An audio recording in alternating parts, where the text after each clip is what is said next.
Bien, en capítulos anteriores hemos visto que todos somos pecadores y que todos nosotros, desde que nacemos, desde que somos concebidos más bien, merecemos el castigo eterno de parte de Dios porque el pecado está en nosotros. Tenemos la marca de Adán, el estigma del pecado en cada uno de nosotros. Y también hemos aprendido que Jesucristo, ganó nuestra salvación por medio de su muerte en la cruz. Así que si alguien puede ir al cielo, no importa la edad que tenga, de dónde venga, su nacionalidad, su raza, su color, nada, sus obras, lo mejor que haya podido hacerlas o si es una persona muy, muy mala, no importa eso. Si alguien puede entrar al trono celestial, al cielo, es gracias a que Jesús de Nazaret derramó su sangre en la cruz del Calvario por nuestros pecados y por él somos justificados.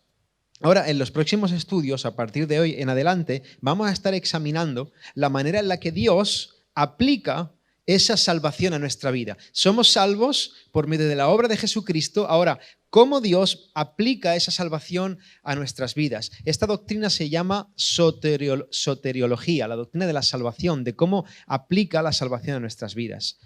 Entonces, vamos a empezar con un ejercicio que es bastante curioso a ver quién lo hace bien, quién tiene clara la idea de cómo funciona la soteriología, y es el poner en orden los eventos de la salvación. La salvación tiene estos eventos, pero aquí están desordenados: perseverancia, regeneración, santificación, elección, justificación, muerte, llamamiento, conversión, adopción y glorificación. Están desordenados. Voy a dejar 2 minutos para que podamos ordenarlos, poner el número al lado o podemos ponerlo en un ladito en el estudio. 2 minutos y luego lo solucionamos juntos, ¿vale? Dejo un par de minutos.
Bien, ¿estamos?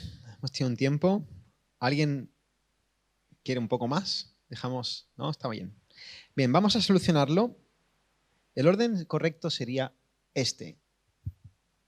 Primero Dios elige,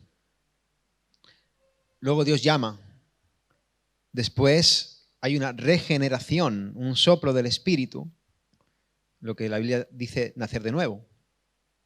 Después existe la conversión, el acto que hacemos nosotros de creer, arrepentirnos y creer. Después la justificación, la adopción, la santificación, la perseverancia, la muerte y por último la glorificación. Evidentemente hay muchas cuestiones de las que estamos hablando que pasan prácticamente al mismo tiempo, ¿no?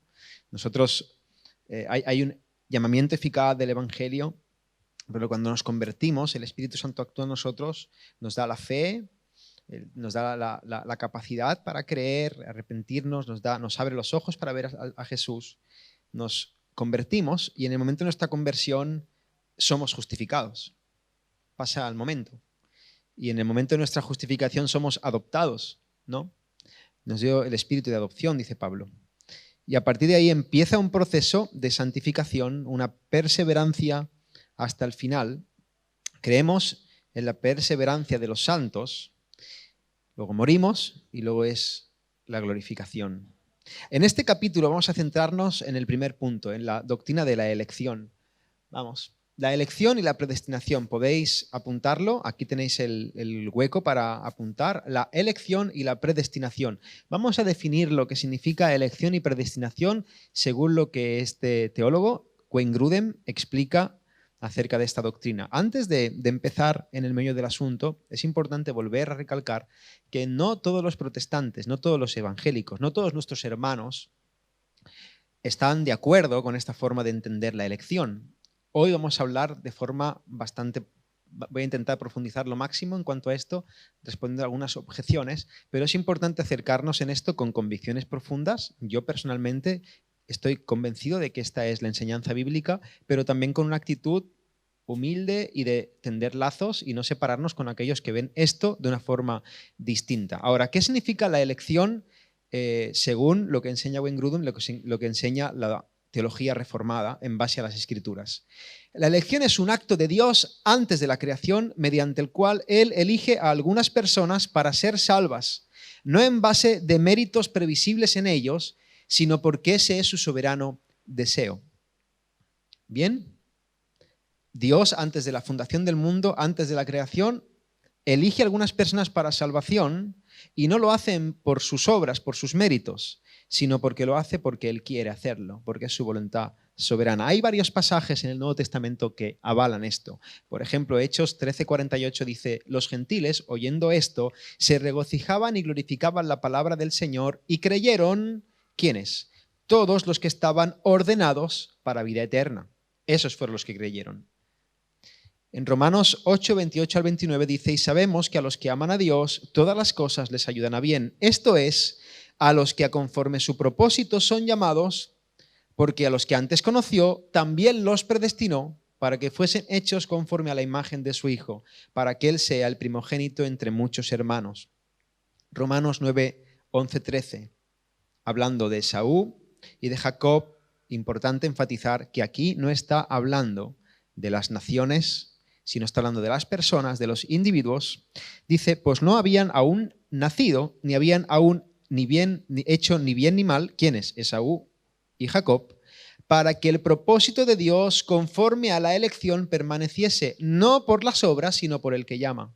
Se le dijo: el mayor servirá al menor. Como está escrito: a Jacob amé y a Esaú aborrecí. Cuando Dios hizo eso, cuando amó Dios a Jacob y aborreció a Esaú, lo dice claramente, antes de que nacieran, antes de la fundación del mundo. No fue que Dios estaba viendo la vida de Jacob y la vida de Esaú y dijo: mira, este me cae bien y este no tanto. Entonces voy a amar a Jacob y a Esaú no voy a hacerlo. O no fue que Dios amó a Jacob porque correspondió el amor que Jacob tenía por Dios. Como vio que Jacob era buena persona, entonces Dios le amó. No, de hecho, cuando leemos el libro de Génesis vemos que Jacob era de todo menos una buena persona. Entonces no es porque él fuera bueno ni santo, sino porque Dios lo escogió. Efesios 1 del 4 al 6 habla de los creyentes, de los cristianos, según nos escogió en Él antes de la fundación del mundo para que fuésemos santos y sin mancha delante de Él. En amor, habiéndonos predestinado para ser adoptados hijos suyos por medio de Jesucristo. Ahora dice, ¿por qué? Según el puro afecto de su voluntad, para alabanza de la gloria de su gracia, con la cual nos hizo aptos en el amado.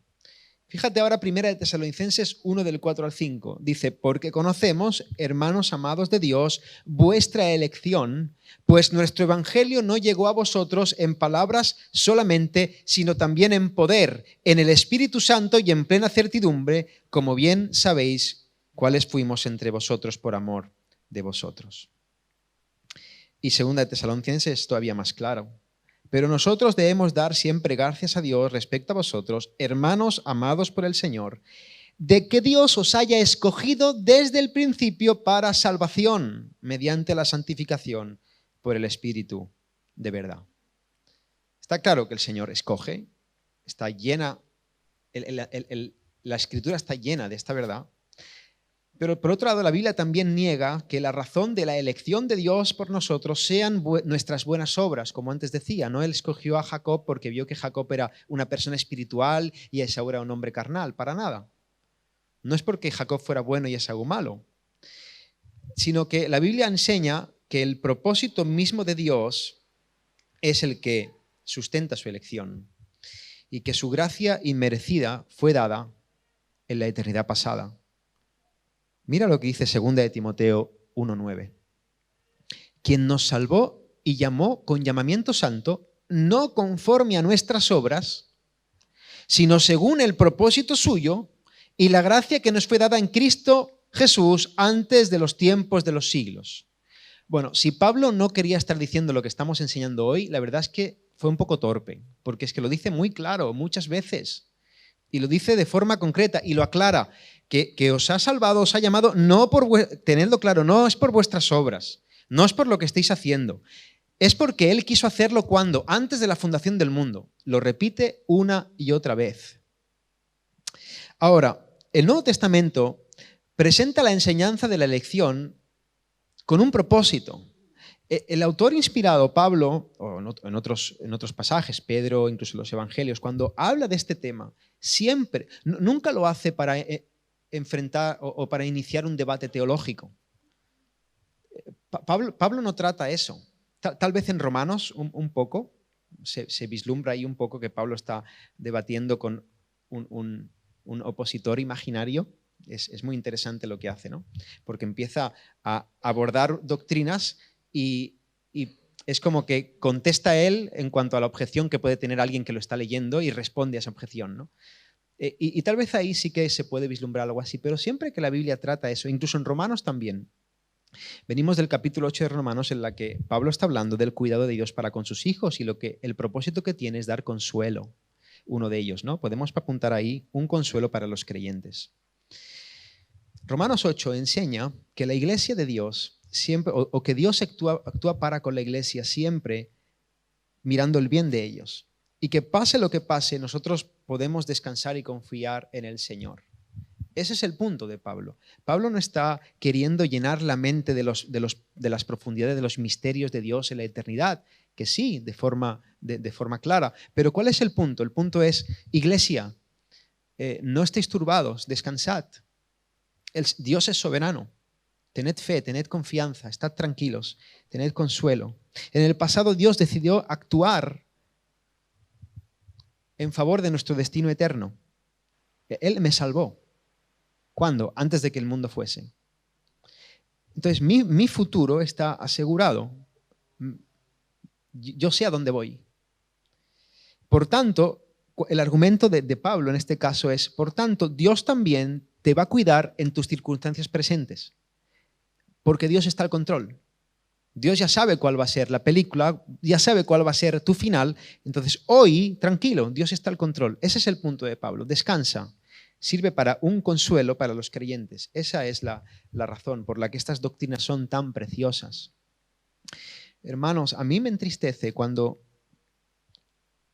hay algunas personas que en base a estas enseñanzas llenan su mente de teología y empiezan a tener una actitud divisora, una actitud de confrontación, ir dando bibliazos a todo el mundo, porque al final estamos utilizando la verdad de la palabra para alimentar nuestro orgullo. Y eso se nota con las actitudes de confrontación continua. No, si hay que creer en estas verdades, en primer lugar es porque dan consuelo a nuestro corazón. Son las verdades de la gracia de Dios que nos consuelan. En segundo lugar, estas verdades sirven como un motivo para alabar a Dios. Son motivo de alabanza.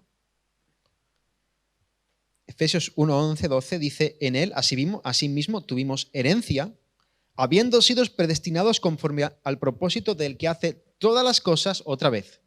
Pablo es en esto insistente. Según el designio de su voluntad, a fin de que seamos para alabanza de su gloria, nosotros los que esperábamos en Cristo. ¿Cuál es el fin? Que le alabemos, que estas verdades asombren nuestro corazón y nos provoquen a alabanza. La verdad de la elección, lejos de pretender enorgullecernos, de pretender que nos llenemos la cabeza de verdad y el corazón esté lejos de Dios, lo que pretenden es que nosotros estemos explotando en alabanza por el Señor. La doctrina de la elección tiene el propósito de hacer que nuestra alabanza a Dios por nuestra salvación aumente y que disminuya cualquier orgullo que podamos sentir si pensamos que nuestra salvación es debida a algo bueno que pueda haber en nosotros. Que no, que Dios no te ha salvado porque tú eres mejor que otro, o porque eres más sensible, o porque tú decidiste creer y tu vecino no, o porque vienes de familia evangélica, o porque has nacido aquí o ahí. Que no, que Dios a ti, si te ha salvado, es porque a Él le ha placido, por el puro afecto de su voluntad, darte vida cuando estabas muerto en tus delitos y pecados. Así que la doctrina de la elección nos hace, o tiene la misión de hacernos humildes y que alabemos al Señor. En tercer lugar, la doctrina de la elección está en la Escritura como un estímulo para la evangelización. ¿Habéis escuchado esa objeción que hacen algunos, ¿no? Cuando no entienden bien esta doctrina y dicen, bueno, pues entonces, ¿para qué evangelizar? Porque si salvo, siempre salvo. Si Dios escoge a los que tienen que ser salvos, ¿para qué ir a evangelizar? Es absurdo, pero la Escritura presenta justo lo contrario. Mira lo que dice 2 de Timoteo 2:10. Por tanto, todo lo soporto por amor a los escogidos, para que ellos también obtengan la salvación que es en Cristo Jesús con gloria eterna. Pablo estaba sufriendo muchísimo, pero él sabía que Dios, de entre toda la gente que se estaba oponiendo al Evangelio, Dios en su soberanía había escogido a un grupo de personas para su gloria. Y esa seguridad es lo que actuaba de motor en él, de estímulo para seguir predicando la palabra. Pablo decía, sí, estoy en la cárcel, sí, todo está yendo mal, las iglesias están siendo un desastre, los hermanos me abandonan, sí, pero yo lo soporto todo por amor a los escogidos. Estoy al borde de la muerte, me van a matar por el Evangelio, estoy sufriendo en la cárcel, pero todo lo soporto por amor a los escogidos. Saber que Dios tiene pueblo allí afuera es lo que debería a nosotros motivarnos, impulsarnos a predicar, porque la salvación es del Señor. Y yo sé que cuando voy a predicar, igual 100 no me escuchan, pero habrá uno que el Señor tiene predestinado a tocar su corazón. Así que la misión... Eso lo escuché una vez de Paul Washer y me encantó. La misión de Dios tiene el éxito garantizado. Nosotros no tenemos que buscar el éxito de Dios. El Señor es soberano. La salvación es del Señor. Él es el Rey. Hay personas allá afuera a los que Dios va a salvar mediante la predicación. Y saber esto tiene que ser un impulso que nos motive para predicar el Evangelio. Qué terrible sería pensar que la salvación de las almas que están allá afuera dependen de si yo me esfuerzo más o me esfuerzo menos, de si yo pongo más luces o menos luces, o hago canciones más bonitas o más feas. Si la salvación de los demás estuviera en mis manos, yo no podría dormir por la noche y no tendría ninguna esperanza para creer que los que están allí fuera con un corazón totalmente apartado del Señor vayan a creer en Cristo. Pero la salvación es del Señor. Así que podemos decir con Pablo, todo lo soportamos por amor a los escogidos, porque hay un remanente que el Señor ha salvado. Saber que Dios ha escogido a algunas personas para salvación nos garantiza que habrá personas que serán salvas. Y aunque no podemos saber quiénes serán, nosotros no podemos levantar la camiseta a la gente y que ponga salvo, ¿no? No sabemos quiénes son. Sí podemos saber que hay personas que lo serán y eso nos impulsa a compartir el Evangelio al máximo número de personas posibles. Así que es al contrario, las doctrinas de la gracia no son un impedimento para la evangelización, sino que son el verdadero motor para la evangelización. La palabra habla de eso. Las doctrinas de la gracia, en este caso la elección, se presenta como un consuelo para la Iglesia, en segundo lugar, como un motivo para alabar a Dios y en tercer lugar, como un motor o como un aliciente para la evangelización. Ahora vamos a pasar a algunos malos entendidos en cuanto a la elección.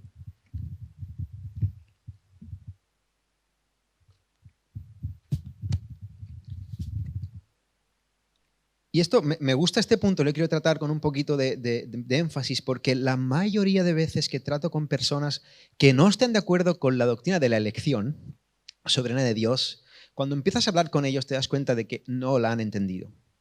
es un problema de que no la han entendido. Tienen malos entendidos. Entonces la rechazan porque no la entienden. Hay veces que sí, que hay gente que la entiende perfectamente y la rechaza. Pero yo diría, en mi caso, la gente que yo me he encontrado y hablo con esas personas, establezco una conversación, en un 90% de los casos no entienden.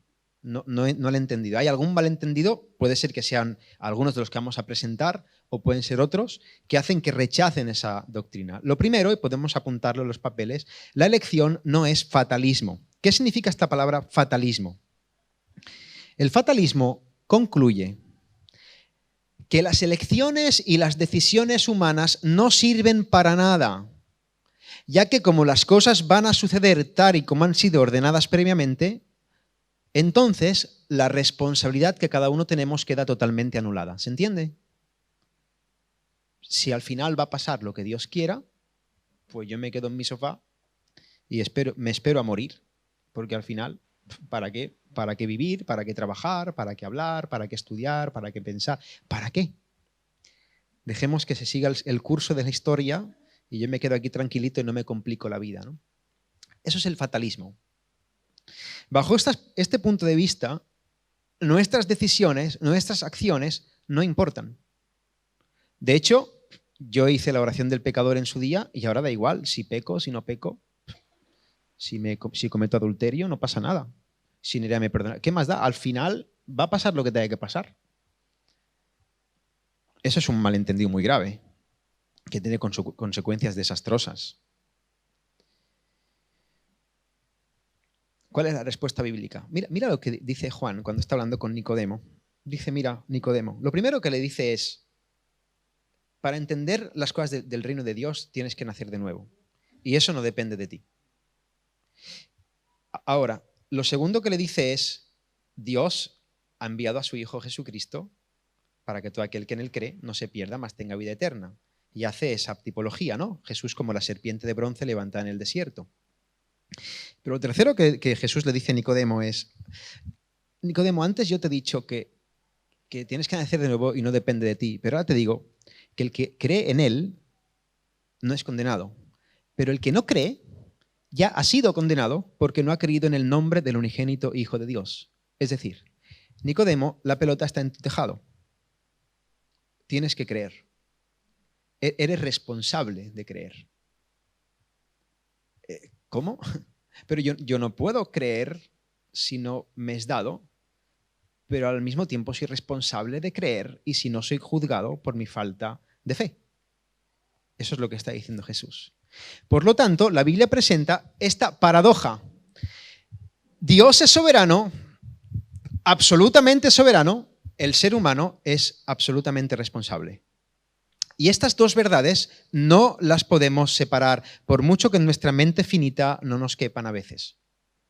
Nuestras elecciones son personales, son genuinas, son verdaderas, son importantes y son trascendentes. Nuestras elecciones afectan a nuestras vidas y a los que nos rodean y nosotros somos responsables por cada una de ellas. De manera, en el asunto de la evangelización, por ejemplo, cada uno de nosotros tenemos el deber de predicar el mensaje del evangelio y las personas que lo oyen tienen el deber de tomar una decisión responsable al respecto. Tú oyes el mensaje y tú puedes creer o no puedes creer. Y tú vas a ser responsable de lo que tú hagas. Así que no existe el fatalismo, eres responsable de lo que tú hagas. ¿Cómo puede ser eso? ¿Cómo puede ser que el ser humano, que la salvación sea del Señor, pero al final el ser humano es responsable? Porque, hermanos, y esto me gusta mucho aclararlo, porque pareciera como si Dios estuviera pidiéndole a un paralítico que caminara y como no puede caminar le golpeara. Eso sería algo inmoral, injusto, no tendría sentido. No es eso. La inhabilidad del hombre para creer no proviene de su incapacidad física para creer, proviene de la inhabilidad moral. El ser humano no cree porque no quiere. Tiene sus afectos, su voluntad está totalmente esclavizada. ¿Por qué no puede? Porque no quiere. ¿Y por qué no quiere? Porque no puede. Así es. Ahora, no es una falta de capacidad. El ser humano Sí, claro que sí. Es más, ¿no os ha pasado que habláis con personas y entienden el Evangelio perfectamente y hasta les gusta? ¿Lo entienden? El Evangelio lo entiende mi hijo pequeño, no es una cosa que tenga que ser una revelación del cielo, no, no, sí, el Evangelio es muy sencillo. Y lo entiendo, me gusta, me atrae, incluso puedo ir a la iglesia, pero Jesús aquí y yo allí. Porque no me da la gana de rendirme a Él. Yo no quiero. Y como no quiero, soy culpable de ello. Y la única forma de que yo, con esa naturaleza totalmente depravada, esa naturaleza vendida al pecado y esclavizada a la corrupción, la única manera de que yo quiera es que el Señor abra mis ojos. Se hace la luz. Si el Señor enciende la bombilla, entonces el ser humano dice, wow, ahora sí quiero. Pero quiero yo. Yo creo. ¿Entendéis? Yo soy el que creo en Él. La salvación es un asunto personal. Dios no cree por ti. Dios no se arrepiente por ti. Tú te arrepientes y tú crees. ¿Cuándo? Cuando Dios hace clic. Si Dios no hace clic, no vas a poder. ¿Por qué? Porque no vas a querer. Igual que yo no voy a poder salir hoy de aquí y meterme en el cubo de la basura, pegarme un atracón de la basura del contenedor. No puedo. ¿Por qué? Porque no quiero. Mi naturaleza me lo impide. Igual si suelta un cerdo, pues se pone las botas, porque su naturaleza lo lleva a eso. ¿Entendéis? Ahora, yo podría meterme en el contenedor. Yo no es que no pueda hacerlo, pero mi naturaleza me impide, yo no quiero eso. Y es imposible que yo quiera ir a Dios si Dios no actúa primero en mi corazón. Por lo tanto, soy responsable de ello. Dice Hechos 18, 9 al 10, dice, entonces el Señor dijo a Pablo en visión de noche, no temas, sino habla y no calles, porque yo estoy contigo y ninguno pondrá sobre ti la mano para hacerte mal, porque yo tengo mucho pueblo en esta ciudad. Pablo no sabía quiénes eran los que formaban parte de ese mucho pueblo, pero Pablo se quedó en esa ciudad mucho tiempo y predicó el Evangelio, ya que el Evangelio es el medio por el que Dios hace clic.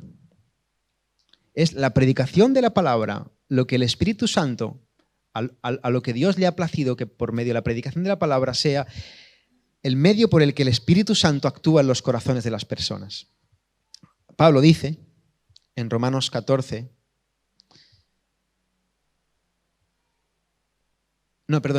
10, versículo 14 y versículo 17. Dice, ¿cómo pues invocarán a aquel en el cual no han creído? ¿Y cómo creerán en aquel de quien no han oído? ¿Y cómo oirán sin haber quien les predique? Así que la fe es por el oír y el oír por la palabra de Dios. La fe es un regalo de Dios que nos es dado cuando escuchamos la palabra de Dios. La palabra es el medio. Tenemos que predicar la palabra. Así que la respuesta de Pablo frente a la elección divina no fue entender que los escogidos serían salvos sin importar lo que él hiciera en su ministerio. No, Pablo no creía, bueno, pues salvo siempre salvo, da igual, me quedo en Jerusalén. Da igual lo que yo haga. No, es justo lo contrario. Pablo soportó una vida llena de sufrimiento y de dificultad por amor a las almas que Dios había escogido y que iban a ser salvas por medio de su ministerio. Así que la elección no es fatalismo. La elección tampoco es mecanicismo. Esta palabra también es un poco rara, no es mecanicismo. Podéis apuntarla en los apuntes, ¿lo tenéis? No es mecanicismo. Mira, en un sistema mecanicista se comprende el universo como algo impersonal en el que las cosas han sido ya destinadas. Por tanto, las personas no somos distintos a los robots o a las marionetas. Es muy parecido al fatalismo, pero en este sentido la personalidad humana queda reducida. Como si fuéramos una máquina que solo funciona de acuerdo a los planes predeterminados y en respuesta a causas e influencias predeterminadas. De manera que eso también elimina la responsabilidad moral, porque al final es un poco parecido al otro, no importa lo que yo haga, ¿no? Al final estoy a merced de lo que Dios quiera. Entonces, yo esto lo he visto, cuando hay gente que escucha eso, escucha las doctrinas de la gracia y lo utilizan como excusa para no arrepentirse. Y dicen, bueno, yo cuando el Señor quiera tocar mi corazón. No, esto no funciona así. Sí funciona así, pero no, tú tienes que creer. No lo acojas como excusa, ¿no? Somos muy astutos las personas para generarnos excusas. Mira, Dios es un ser personal que quiere tener una relación personal con sus criaturas. Dios no anula tu personalidad ni tu voluntad. Dice Ezequiel 33:11, diles, vivo yo, dice Jehová el Señor, que no quiero la muerte del impío, sino que se vuelva el impío de su camino y que viva. Volveos, volveos de vuestros malos caminos. ¿Por qué moriréis, oh casa de Israel? Ahí el Señor está apelando a nuestra voluntad, tratándonos como personas conscientes, que tienen afectos, que tienen capacidad de decisión, y se lamenta. ¿Por qué no queréis creer? ¿Por qué no os volvéis? ¿Por qué vais a morir? Al Señor le duele cuando nosotros conscientemente o inconscientemente tomamos decisiones que nos destruyen. Cuando decidimos no tener fe. Cuando nos apartamos de nuestro Creador. El acto de elección no fue impersonal. No, sino que fue un acto lleno de amor por sus criaturas. Dios nos escogió por amor. Y Dios incluso cuida a todas sus criaturas, incluso cuando están rebeladas contra Él. Lo que dijimos, ¿no?, de la gracia común. ¿Cuánta gente le da la espalda a Dios, aborrece a Dios, vive según sus deseos? Y el Señor cada día los alimenta, les da salud, les mantiene la vida, los bendice. Así que no creemos en el mecanicismo. Somos personas con voluntad. Otro malentendido. Este es muy común. La elección no está basada, hay gente que lo cree así, no está basada en el conocimiento anticipado de nuestra fe. Apuntad, conocimiento anticipado de nuestra fe. Esto es súper común con nuestros hermanos arminianos. Yo he tenido alguna conversación con personas que ante el abanico de versículos que hemos leído del Nuevo Testamento que apuntan a la elección soberana, la predestinación de Dios, dicen, sí, Dios nos escogió, pero nos escogió porque Él sabía que nosotros le escogeríamos a Él. Eso seguro que lo habéis escuchado mucho. No es lo que enseña la Biblia. Hay personas que creen que Dios ha escogido a sus hijos en base a su conocimiento anticipado de la fe que las personas salvas tendrían en el futuro. Es muy rebuscado. Si Pablo quería explicar eso, lo hizo muy mal. Y esto es conocido como elección según presciencia. Según presciencia. Esta enseñanza lo que dice es que si una persona va a creer, entonces Dios la predestina para ser salva. Pero si la persona no va a creer en su conocimiento futuro del tiempo, entonces no la escoge.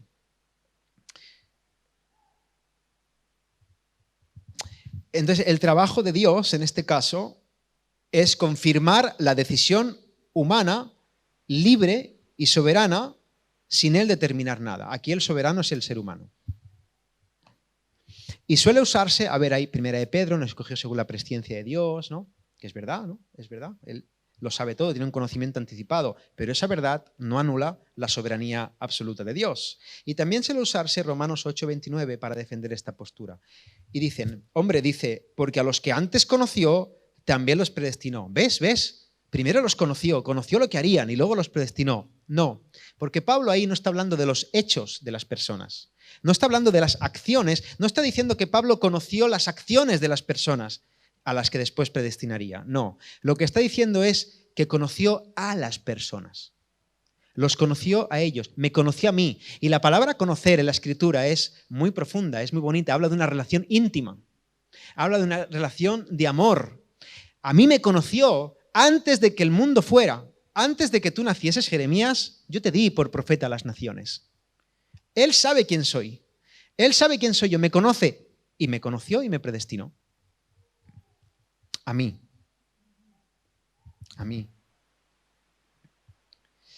La palabra conoció, por ejemplo, en 1 Corintios 8:3 dice, pero si alguno ama a Dios, es conocido por Él.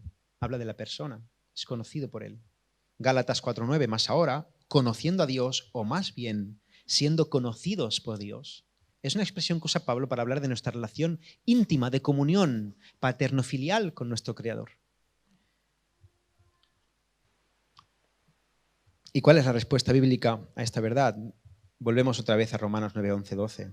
No habían aún nacido, ni habían hecho aún ni bien ni mal, para que el propósito de Dios conforme a la elección permaneciese no por las obras, sino por el que llama. Se le dijo, el mayor servirá al menor, como está escrito, a Jacob amé y a Esaú aborrecí. No, Dios no escogió a Jacob porque antes de la creación del mundo vio lo que haría Jacob. Es que Pablo está diciendo justo lo contrario. De nuevo, si Pablo estuviera queriendo decir eso, lo estaría haciendo muy mal. Sería muy torpe, porque está diciendo todo el rato lo contrario. Las Escrituras nunca hablan de nuestra fe como la razón de la elección divina. No, siempre se habla del propósito divino desde la eternidad pasada.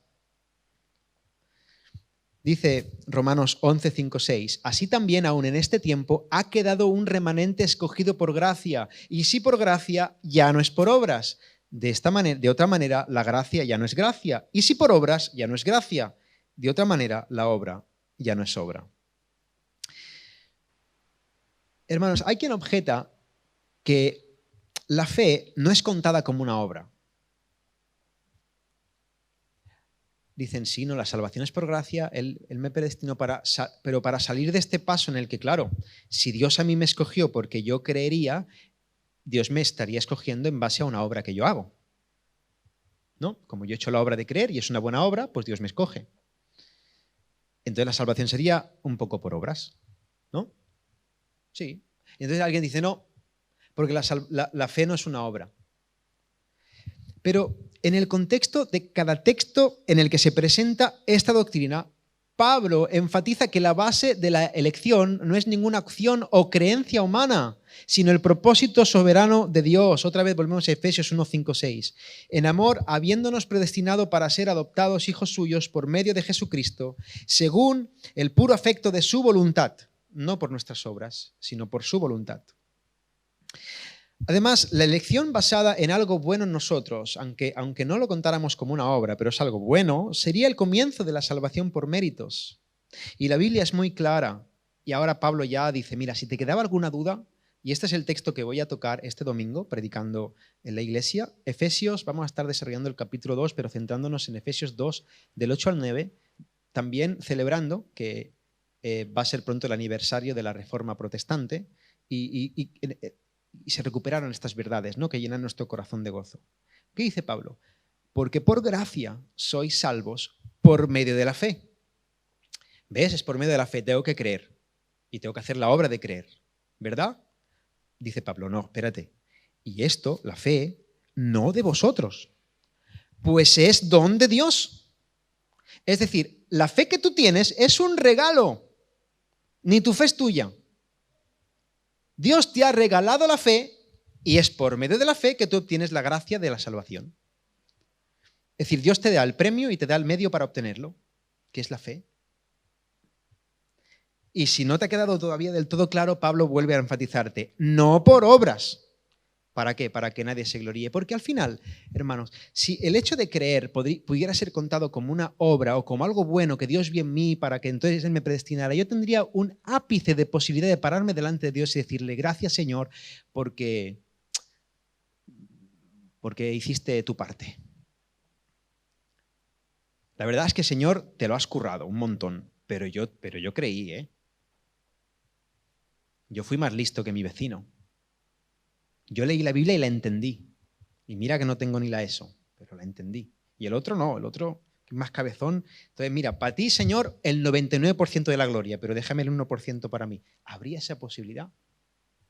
Y Pablo dice, no por obras, para que nadie se gloríe. Mira, delante del Señor, cuando estemos delante del Señor, lo único que podemos decir es, gracias, Señor, porque tú me salvaste. Y tú me salvaste a pesar de mí. Así que toda la gloria es para ti, Señor. Mira, la diferencia entre las dos posturas, entre la postura arminiana o que cree la elección según presciencia y la postura que yo estoy defendiendo hoy, que creo que es la postura bíblica, la postura que cree de la elección soberana de Dios, es la siguiente. Se basa en la respuesta que le demos a esta pregunta. Vamos a ver. Si algunas personas escogerán aceptar a Cristo y otras personas no lo harán, ¿por qué ocurre eso? Porque está claro que no todos van a ser salvos. ¿Por qué? Porque entonces, si la respuesta es que es algo que Dios hace en nosotros, la salvación es por gracia solo. Pero si la respuesta es que es el hombre el que toma la decisión y es el que tiene la última palabra en función de su disposición a creer o no, entonces, en última instancia, la última decisión o la salvación se obtiene por una combinación necesariamente de la gracia divina y la obra humana.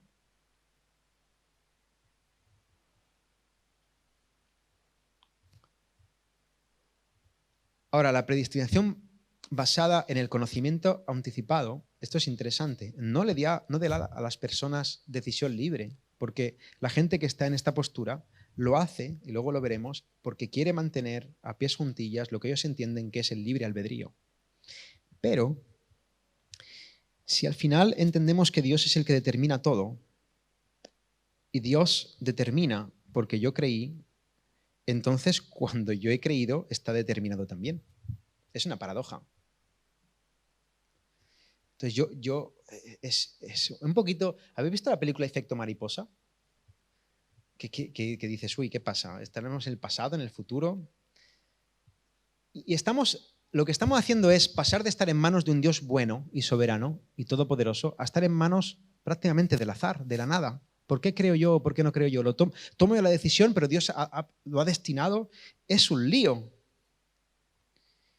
Conclusión, hermanos, la elección es incondicional, porque depende de una determinación soberana de Dios y no está condicionada por nada que Dios vea en nosotros que nos haga dignos de su elección. Dios nos eligió simplemente porque decidió derramar su amor hacia nosotros. Ahora, vamos a hacer un ejercicio de verdadero o falso. Voy a dejar un minuto, es bastante sencillo. Lo tenéis ahí las hojas y podéis decir, marcar con una F si es falso, V si es verdadero. Dios nos escoge porque sabe que nosotros creeremos en Él, en base a lo que hemos aprendido ahora. Saber que Dios nos ha escogido nos da consuelo y seguridad. No es necesario evangelizar, ya que Dios es el que escoge. Saber que Dios nos ha escogido nos conduce a pecar más. Nuestras decisiones y acciones importan y somos responsables de ellas. La predestinación nos enseña que no es necesario orar. Bueno, vamos a responder. Deja un minuto y lo respondemos.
¿Lo tenemos?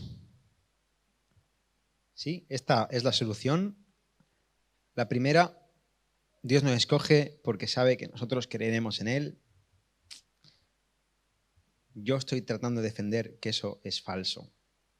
No, Dios nos escoge por el puro afecto de su voluntad y no por su presciencia solamente. Ahora, saber que Dios nos ha escogido nos da consuelo y seguridad. Amén. Sí. ¿No es necesario evangelizar ya que Dios es el que escoge? No, falso. Porque la evangelización es el medio que Dios usa para salvar. Saber que Dios nos ha escogido nos conduce a pecar más. Eso es falso, totalmente falso. De hecho, esta mentira está claramente refutada en Romanos capítulo 6, hablando del bautismo como una analogía acerca de nuestra vida cristiana y nuestro momento de conversión. los que hemos sido bautizados en su muerte, ¿cómo viviremos aún en el pecado? No, hemos sido bautizados en Él para que como Él resucitó en vida nueva, nosotros andemos en vida nueva. Es más, esta doctrina creo que es la doctrina que mayor gozo produce en la santidad y más profundidad espiritual genera en los corazones de los que le abrazan. Nuestras decisiones y acciones importan y somos responsables de ellas, ¿verdad? Eso es lo que dice la Biblia. Y la predestinación nos enseña que no es necesario orar para nada, al contrario. Tenemos que orar más, porque la oración es el medio por el que el Señor ejecuta su voluntad en nosotros. Así que oremos. Vamos al último apartado y vamos a hablar acerca de objeciones a la doctrina de la elección. Hemos tocado alguna vez un poco ese tema ya, pero quiero profundizar un poco más. Vais a apuntar ahí objeciones a la doctrina de la elección. Hermanos, la doctrina de la elección no está universalmente aprobada, como he dicho antes, en la iglesia protestante. Hay muchos hermanos nuestros, de hecho creo que en el mundo evangélico son la mayoría, que entienden esto de otra manera. Y nosotros desde aquí, creo que hablo en nombre de la iglesia, los respetamos y los amamos y nunca vamos a dividirnos de alguien que no vea esto como lo estamos enseñando hoy. Jamás.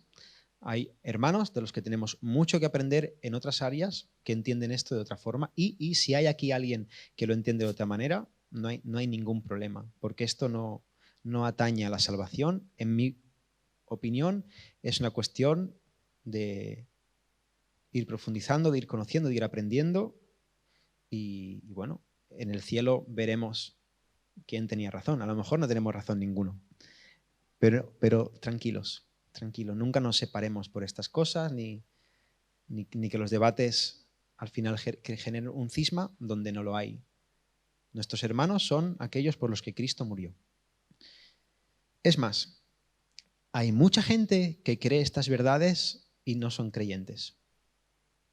Yo me he encontrado con personas, o al menos creo, que han entendido las doctrinas de la gracia perfectamente, pero la cruz no está en su corazón.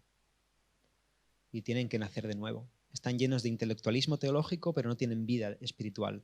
Y otras personas que defienden a pies juntillas la elección según presciencia son hombres que aman al Señor, llenos de oración, a los que yo al menos tengo mucho que imitarles en su conducta y que aprender mucho de ellos. Así que tengamos cuidado con que estas verdades generen orgullo en nuestro corazón y nos dividan de nuestros hermanos. Esto no debe ocurrir nunca. Ahora, algunas objeciones y sus respuestas. La primera, no tenemos opción para escoger a Cristo o rechazarlo. Es decir, la predestinación lo que hace es poner al ser humano sin opciones. Va a pasar lo que tenga que pasar. Todo está un poco conectado, pero esta es una de las cosas. Esta objeción defiende que la doctrina de la elección niega todas las invitaciones al Evangelio que apelan a la voluntad del hombre y piden a personas que tomen decisiones en cuanto a aceptar o rechazar a Cristo. ¿Por qué? ¿Cómo van a creer si Dios no lo ha escogido? ¿Para qué le dices que crea? Ya, pero es que tú no lo sabes si lo ha escogido. Tienes que decirle que crea, ¿no? Y el Señor hará. ¿Qué dice Hechos capítulo 2, 22-23? Varones israelitas, oíd estas palabras. Jesús Nazareno, varón aprobado por Dios entre vosotros con las maravillas, prodigios y señales que Dios hizo entre vosotros por medio de él, como vosotros mismos sabéis, a este, y fíjate ahora, entregado por el determinado consejo y anticipado conocimiento de Dios, o sea, Dios lo hizo y Dios lo sabía, prendisteis y matasteis por manos de inicuos crucificándole. Lo hicisteis vosotros. Dios lo predestinó, vosotros lo hicisteis. Él es soberano, vosotros sois responsables. Y cuando Pedro estaba hablando acerca de esto, las personas se pararon diciendo, espérate un momento, si Dios es soberano, ¿cómo yo voy a ser? No empezaron ahí a abrir un debate teológico acerca de la paradoja de la responsabilidad del hombre y la soberanía de Dios. Lo que hicieron fue compungirse de corazón y llorar por su pecado, porque entendieron que Dios es soberano y que ellos eran responsables. Nuestras decisiones, cada una de nuestras decisiones son voluntarias porque decidimos nosotros realmente lo que deseamos hacer. Pero eso no significa que nuestras decisiones sean totalmente libres, ya que nuestras decisiones siempre están supeditadas a la providencia soberana de Dios. El ejemplo más claro lo tenemos en la cruz. En la cruz. Hay un libro de John Piper que os recomiendo muchísimo que leáis, es finito, está en la librería, que se llama Pecados Espectaculares. Y habla de esto. ¿Puede haber algún pecado más grande que el ser humano haya cometido contra Dios que crucificar a su Hijo? No. Somos responsables de haber cometido tal abominación. Y Dios pone la culpa sobre los que mataron y crucificaron al Hijo de Dios. Sin embargo, esas decisiones son responsables. Sin embargo, ahora lanzo otra pregunta. ¿Podría haber posibilidad para que alguien fuera salvo si eso no hubiera ocurrido? No, porque era el plan de Dios. Así que Jesús fue a la cruz porque nosotros somos muy malos, pero también fue a la cruz porque el Padre en su providencia lo determinó para traer salvación al mundo. Ese libro es muy bueno porque enseña de una forma panorámica cómo Dios utiliza la barbarie del pecado humano, siendo el ser humano responsable de ello, para una gloria mucho mayor. En su soberanía, en su providencia. El ser humano es libre hasta cierto punto de sus decisiones. La última palabra la tiene el Señor. Entonces Dios puede trabajar en nuestros deseos, en nuestras inclinaciones, puede influir más, influir menos, poner su mano, no ponerla, de manera que seamos nosotros los que realmente decidamos, no somos máquinas ni robots, pero lo hagamos decidiendo lo que Él ya había determinado de antemano. José le dice a sus hermanos: vosotros pensasteis mal contra mí, me vendisteis, me lanzasteis en un pozo, sois unos sinvergüenzas. Pero Dios lo encaminó para bien, para que hoy se salve mucho pueblo. José entendía esto. Vosotros sois responsables, pero al final vuestro pecado, Dios lo usó en su providencia para una gloria mayor. Y esto, nosotros, diminutas criaturas en este universo tan grande, delante de un Dios tan grande, colapsamos, cortocircuitamos, ¿no? No sé cómo se dice eso. Cortocircuitando diciendo eso. Pero es lo que la Biblia enseña. Es lo que la Biblia enseña. Y tenemos que asombrarnos y darle gloria al Señor. Por tanto, Dios hace que nosotros escojamos voluntariamente a Cristo. Esto es muy interesante. Antes lo he dicho así de pasada. Cuando tú crees tú. Crees tú. Tú eres el que haces el acto voluntario de creer. Y eso es algo, la pelota está en tu tejado. Es algo que tienes que hacer tú. Tú tienes, como Israel San decía en un sermón que me encanta, golpearte el pecho y decir: aquí está el problema, yo soy el malo, tú eres el bueno, iba para aquí y ahora voy a ir para allí porque tú tienes razón, me arrepiento. Y yo creo en ti. Eso lo tienes que hacer tú. No lo tiene que hacer Dios por ti, ni tu vecino por ti, ni tu padre, no, tú. Tú eres responsable. Pero tú no lo vas a poder hacer porque no quieres hacerlo a causa de tu naturaleza depravada si Dios en su soberanía no sopla en ti y no te abre los ojos. Por tanto, Nicodemo, tienes que nacer de nuevo. El viento sopla de donde quiere.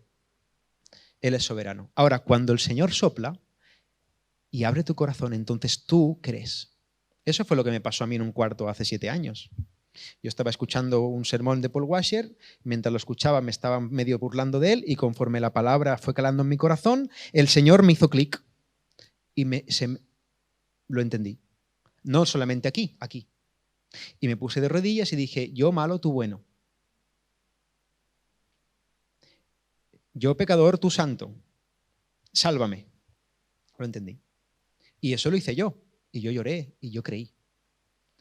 Así que no, hay que apelar a la voluntad. El llamado del Evangelio es: arrepiéntete y cree. Y las personas tienen que ser movidas a arrepentimiento.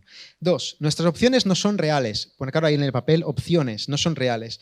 Eso tiene que ver con el punto anterior. Alguno podría objetar que si una decisión está causada por Dios, puede parecernos a nosotros como algo voluntario, pero realmente no es una elección genuina o real, ya que no es absolutamente libre. Ahora, de nuevo, nuestras decisiones no deben ser libres en base a nuestro concepto de libertad. Dios ha determinado que nosotros decidamos de forma real, auténtica, genuina. Pero al mismo tiempo es el que determina el curso de la historia usándose de nuestras decisiones para llevar a cabo su perfecta voluntad. Entonces, en ningún lugar de la Biblia se enseña que las decisiones tienen que ser libres de la influencia de Dios para ser realmente voluntarias. ¿Cuántas veces en la Escritura leemos y el Señor influyó en el corazón de ese rey para que hiciera eso o lo otro? ¿Quién lo hizo? ¿Quién lo hizo? Ese rey, ¿no? ¿Pero por qué? ¿Cuál es la causa final? El Señor estaba ahí moviendo los hilos en su providencia. Y es así. No creer esto, tienes que quemar el 20% de las páginas de la Biblia. Está lleno de esta... El Señor en la Biblia te abre el telón de la eternidad y te hace ver cómo actúa Él, ¿no? Tercera objeción, nos convierte en marionetas. Apuntad esto, en marionetas o robots. Está ahí en el espacio, marionetas. Mira, según esta objeción, si Dios realmente es la causa de que nosotros le elijamos, no somos personas auténticas, somos como robots, ¿no? Eso se dice mucho. Bueno, Dios es el que nos ha creado, Dios es el que me ha creado a mí y a ti, y Él es el que define lo que realmente es ser una persona. Porque lo que estamos diciendo cuando decimos somos marionetas realmente no somos como Dios, ¿no? No podemos nosotros definir el curso de nuestro destino. No podemos ser lo que la serpiente nos prometió ser en el Edén. Hay que ver, no, claro, pero es que ese no es tu papel. Eso no te convierte en una marioneta, te convierte en un ser humano. Y Dios te ha creado así. El hecho de que Él sea soberano y lleve a cabo sus propósitos por medio de nuestras decisiones no nos convierte en robots, sino que nos coloca en el lugar que nos corresponde como criaturas creadas para su gloria y nos enseña a depender y a confiar de nuestro Creador con humildad. Es decir, esta doctrina nos enseña que morder el fruto prohibido no nos convierte como Dios. No, nosotros no podemos decidir lo que es ser persona, cuál es nuestro destino. No, nuestra libertad tiene límites. Y sus límites son la providencia divina. Cuarta objeción, los incrédulos nunca tuvieron la oportunidad de creer. Esta objeción dice que si Dios ya ha decretado desde la eternidad que algunas personas no creerán, no hay posibilidad verdadera de llegar a creer para ellos, ¿no? Ahora, en primer lugar, la Biblia no permite decir que los incrédulos no tengan oportunidad de creer. Cuando se rechaza a Jesús, de nuevo, Dios pone la responsabilidad sobre la persona y no en el decreto divino. Dios nunca dice, no han creído, pero claro, yo es que no te escogí, así que no pasa nada. Tira con tu vida. Tranquilo, chaval, que tienes chance. No te escogí, así que no hace eso. Juan 5:40 dice, y no queréis venir a mí para que tengáis vida. No queréis, no os da la gana. Romanos 1, Pablo dice que todo ser humano del planeta Tierra, en el fondo de su corazón, sabe que existe Dios y sabe que su deber es glorificarle. ¿Y cómo lo sabe? Porque tiene ojos y ve los árboles, y ve el cielo, y ve el mar, y ve la lluvia, las estaciones, y es muy evidente, tienes que ser muy cabezón para mirar lo que te rodea y decir, esto ha sido la estatua esa, Nimrod. Esto ha sido el Big Bang. Esto es la teoría de cuerdas. No hay Dios. Pablo dice, ostras, es que no es una cuestión intelectual. Es que tú lo sabes. Lo que pasa es que tú, por una cuestión moral, no te da la gana de reconocerlo y te inventas otra cosa porque no quieres rendirte a tu Dios. Ese es el problema del hombre. Es un problema moral. Ahora, en última instancia, Cuando Pablo trata este tema y habla de que él endureció el corazón de Faraón y salvó a Jacob y aborreció a Esaú, amó a Jacob y habla de eso, ¿no? De que conforme a su voluntad él endureció el corazón de Faraón y mostró su ira por medio de ese endurecimiento. Y llega un punto que dice Pablo, entonces me dirás, ¿por qué Dios sin culpa? Porque ¿quién ha resistido a su voluntad? ¿No? Pablo parece que esté hablando con un arminiano, ¿no? Con todos los respetos, pero parece como que hay alguien en el siglo I que tenía estas doctrinas y Pablo las está contestando. Y al final Pablo dice, más antes, cuando te pares en la orilla de las profundidades de Dios, ser humano, ponte en tu lugar. Y dice Pablo, oh hombre, ¿quién eres tú para que alterques con Dios? ¿Dirá el vaso de barro al que lo formó, ¿por qué me has hecho así? En palabras más coloquiales, ser humano en general, ¿de qué vas? Párate, que Él es Dios y tú eres el hombre. Tú eres el vaso de barro, Él es el alfarero. No te vengas arriba. Él te ha dado intelecto, capacidad de razonar, conciencia, espiritualidad, pero tranquilo, Él es el que manda. Tú no. Tú no. Entonces tú no juzgues a Dios, tú no alterques con Dios, tú no pongas en tela de juicio sus propósitos. No. Él es soberano y Él es bueno. Y todo lo que hace, lo hace para un bien mayor, una gloria mayor que ni tú ni yo ahora podemos llegar a entender. Ahora, entonces me dirás, pues es injusto. Quinta objeción, podéis escribirlo. Esto lo dicen mucho. Cuando he hablado con gente que no abraza esta verdad, lo dice mucho. Esto es injusto. ¿Por qué? Porque Dios elige a algunos para ser salvos y a otros pasa por alto y decide no salvarlos. Eso no es justo. ¿Por qué entonces Dios no los salva a todos? La respuesta a esto es que sería perfectamente justo que Dios decidiera no salvar a nadie. La salvación no es una deuda de Dios para con el hombre. Dios no le debe la salvación a nadie.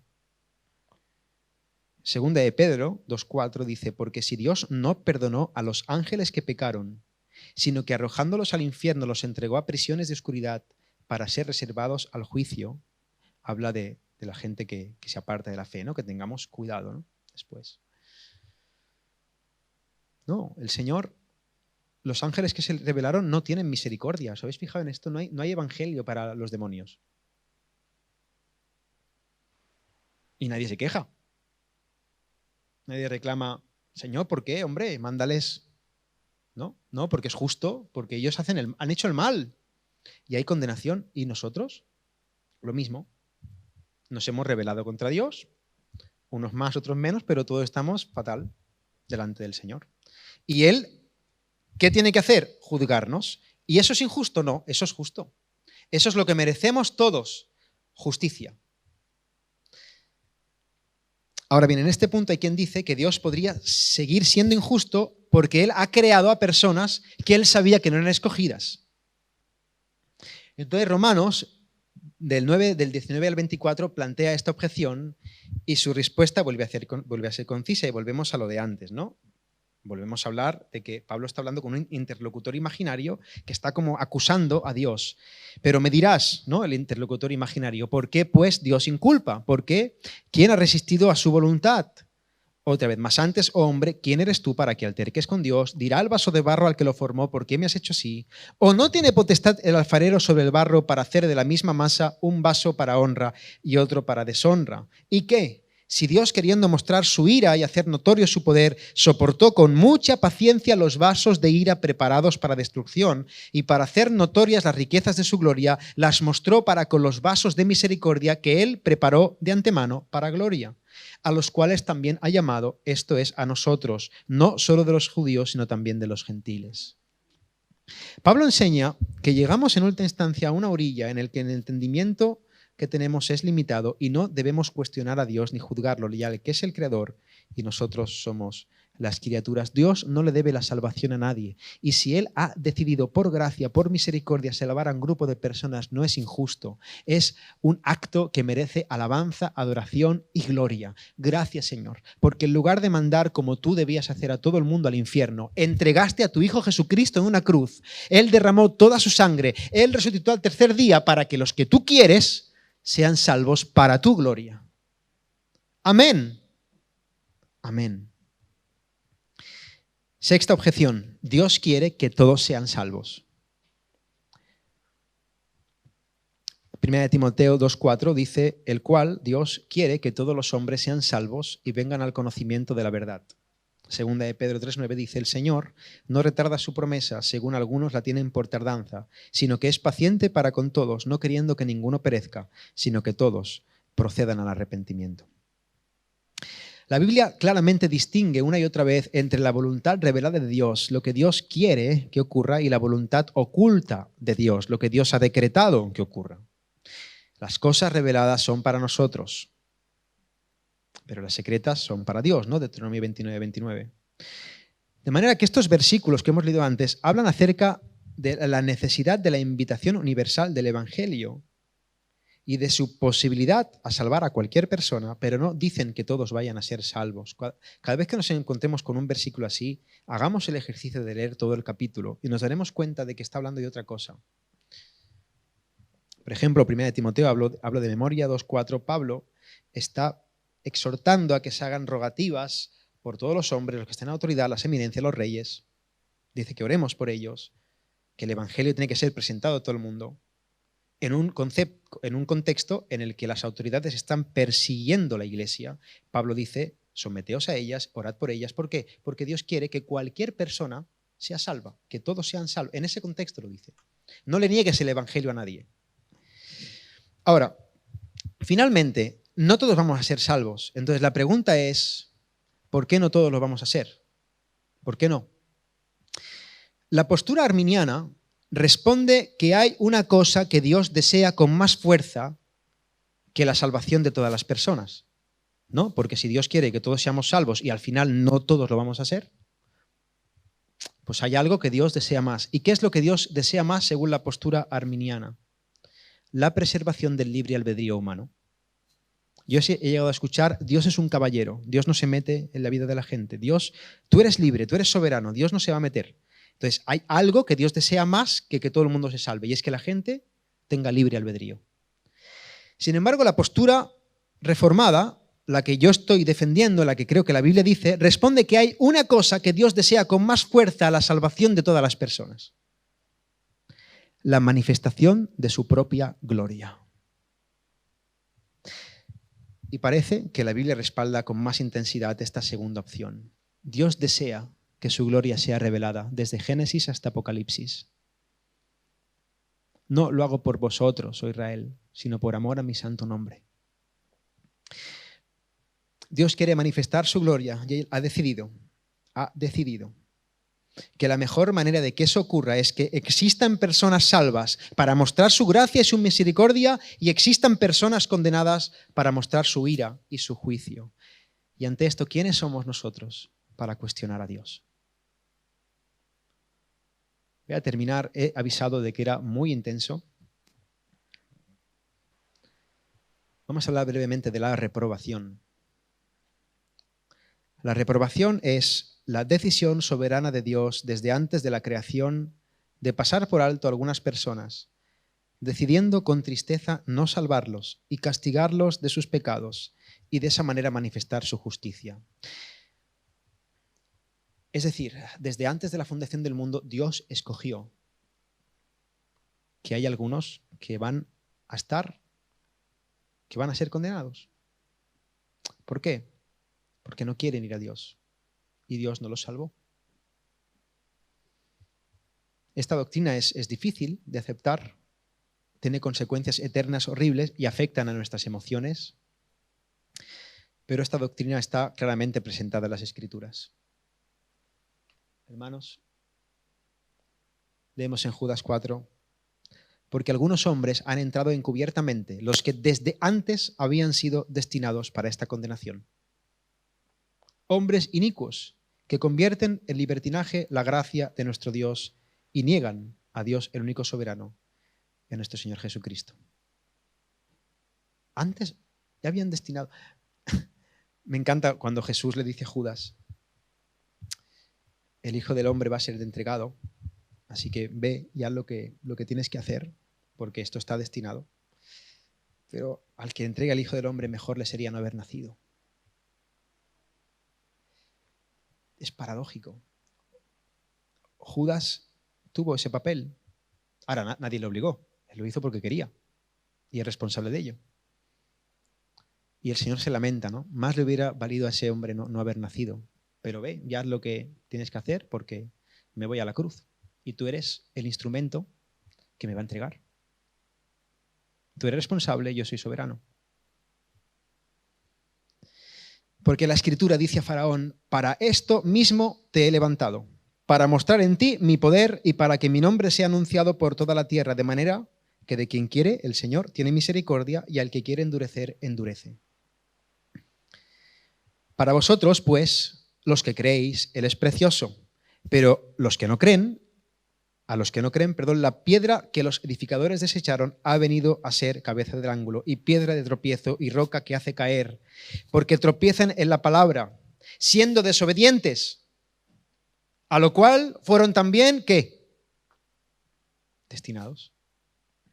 Son textos duros, pero nuestro deber como creyentes es someter nuestras emociones a las Escrituras y nunca tratar de someter las Escrituras a nuestras emociones. Esto a mí, pues no me gusta, pero está aquí. Entonces yo digo, si no me gusta, el problema es mío, no tuyo. Yo malo, tú bueno.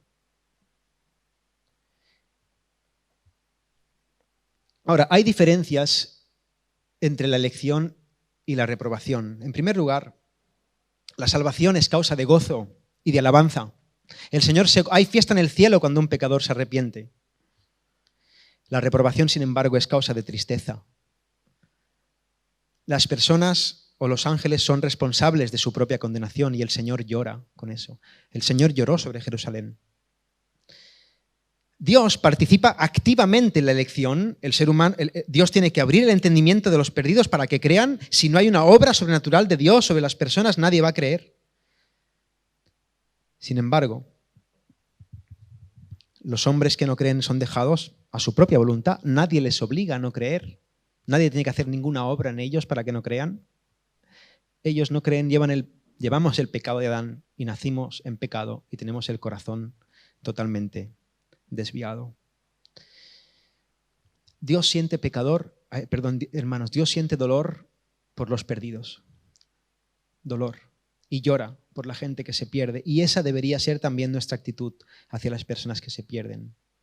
Sin embargo, hermanos, Dios en su sabiduría ha determinado que la condenación de algunos es la mejor manera en la que su gloria será manifestada. Y como hemos visto en este estudio, el deseo de manifestar su gloria es el mayor deseo que existe en el corazón de Dios. Vamos a terminar. Aplicación práctica de la doctrina de la elección. ¿Y qué a mí, no? Bueno, lo primero, la doctrina de la elección nos enseña que somos cristianos porque Dios nos escogió, derramando su amor en nosotros en la eternidad pasada.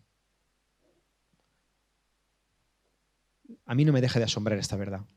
Dios me ha escogido, me ha dado vida eterna, me ha amado desde antes de la fundación del mundo. Yo realmente pienso en quién era antes de convertirme y no veo nada bueno en mí para que Dios escogiera abrazarme. Sin embargo, el Señor vino a mi vida por amor. Y si eres creyente, también vino a la tuya por amor. Nos enseña que Él no lo hizo por algo bueno en nosotros, sino porque nos amó a pesar de nuestros pecados. Y entender esto de verdad en nuestro corazón nos produce humildad delante de Dios, ya que no tenemos ningún derecho a la gracia divina y nuestra salvación solamente descansa en su amor inmerecido. Y nuestra única y apropiada respuesta, hermanos, ante esta verdad es darle la eterna alabanza a Dios y seguir compartiendo el evangelio de salvación a aquellos que están perdidos, porque tal vez el Señor los ha tenido en su mente y en su corazón. Pero recordemos siempre que la salvación es del Señor.